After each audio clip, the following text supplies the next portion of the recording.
Coming up on today's episode of Technoid, the Google Pixel 4a marketing images are up and they look really interesting, and I will discuss why that is the Android phone of 2020.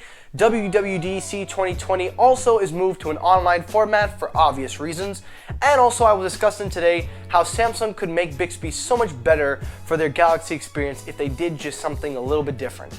All that and more, so stay tuned.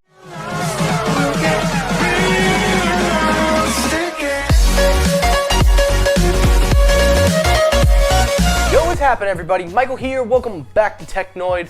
I hope you guys have an excellent day. I'm sorry I've been so behind and things have been a little rough, guys. As you know, the COVID-19 is spreading and things have gotten worse. Schools are canceled. I'm out of school. Everything is online.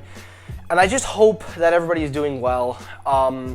As you guys know, a lot of the media outlets are definitely blowing this up, but it is definitely a big issue, and I hope that you all take your precautions, as I've said in many videos. But welcome back, everybody. I am definitely behind on some videos, so I will try to get everything back on track. Before we start the video, I do have to announce I am done filming the Galaxy Bud Plus review video. I will have my thoughts and everything released later on, and that video will be out by next week.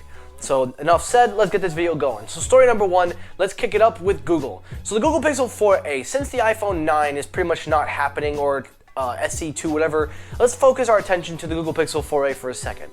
Now, on Twitter, a guy named Evan, I forgot his last name, posted an image of a tweet, and basically was a marketing mock-up from Google. Now, it doesn't say exactly if it's Google, or originally I thought he created the images, but I looked at his Twitter profile and he is notorious for leaking other sources and other things, where basically it is a marketing concept, because everybody was saying, oh, it's fake, the clouds aren't moving, but it's basically just a marketing mock-up of a billboard with the actual images.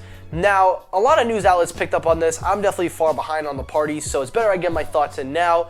And basically what you're seeing is the Google Pixel 4a. It looks awesome. It has your nice punch hole display, fingerprint scanner on the back with a headphone jack, nice single camera, hopefully some better internals, meaning storage, and the price is very fair at $399.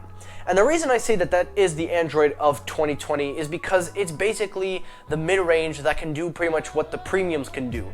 You've got your stock Android experience, you have your full display, you have the headphone jack for starters, dual speakers, and you get an OLED, well, I already said OLED, but you get basically the experience of a Pixel device, of an Android device, without having to be behind on anything. You're getting the full experience. And I think that's the seller, is that this is the mid-range that can do pretty much half of what the premiums can do.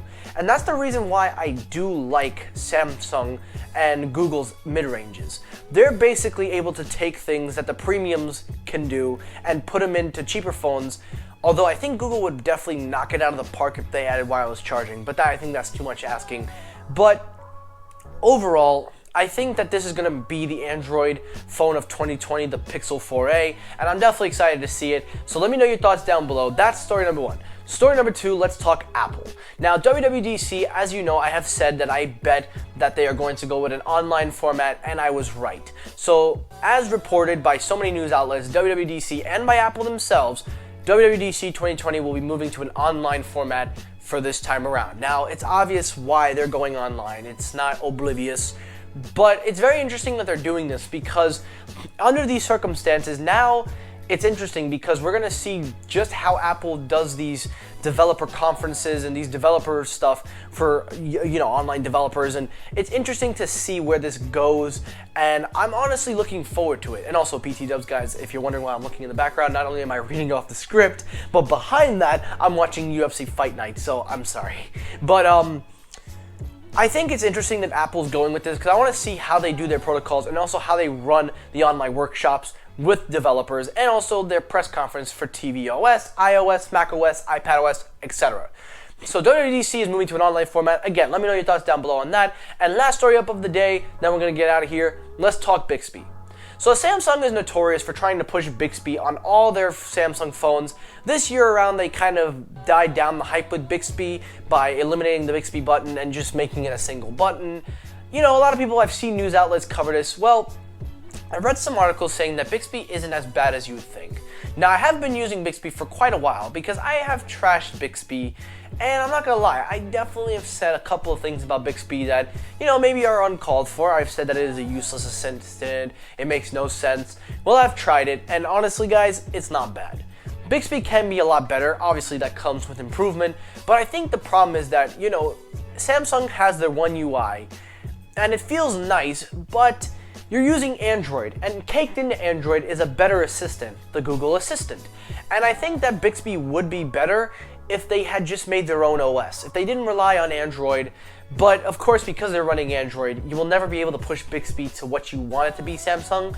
So I'm going to use Bixby for a little bit, and I'm going to see how it is. And later on, I'll make a video describing if you should use Bixby or not. So yeah, I wanted to throw that in there. And that's it for today's episode of Technoid. So guys, thank you so much for watching. I hope you enjoyed the video. As I always say, stay safe, everybody. I will definitely be making some more videos as we go. Thank you all for watching. Like, comment, subscribe. Let me know your thoughts down below. Thank you so much for watching, and peace.